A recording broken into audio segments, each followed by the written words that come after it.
sec theta plus tan theta equal two 2 হলে sec theta minus tan theta এর মান নির্ণয় করি। এই অঙ্কটি মাধ্যমিকের জন্য বিশেষ গুরুত্বপূর্ণ।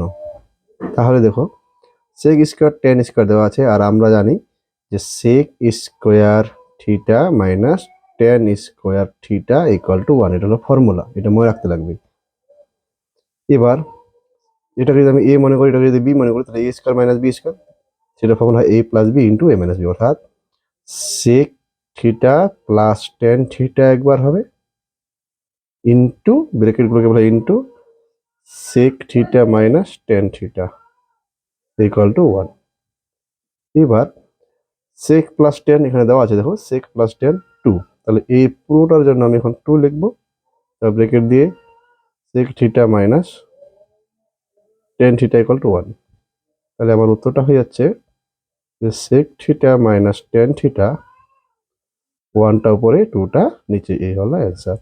তাহলে sec মাইনাস tan থিটার মান হচ্ছে 1/2। তো বন্ধুরা, যদি নিয়মটি ভালো লাগে থাকে তো অবশ্যই অঙ্কটিকে লাইক করবেন আর চ্যানেলটিকে সাবস্ক্রাইব করতে ভুলবেন না। আমার এই চ্যানেলটি মাধ্যমিক পরীক্ষার জন্য বিশেষ গুরুত্বপূর্ণ। ধন্যবাদ।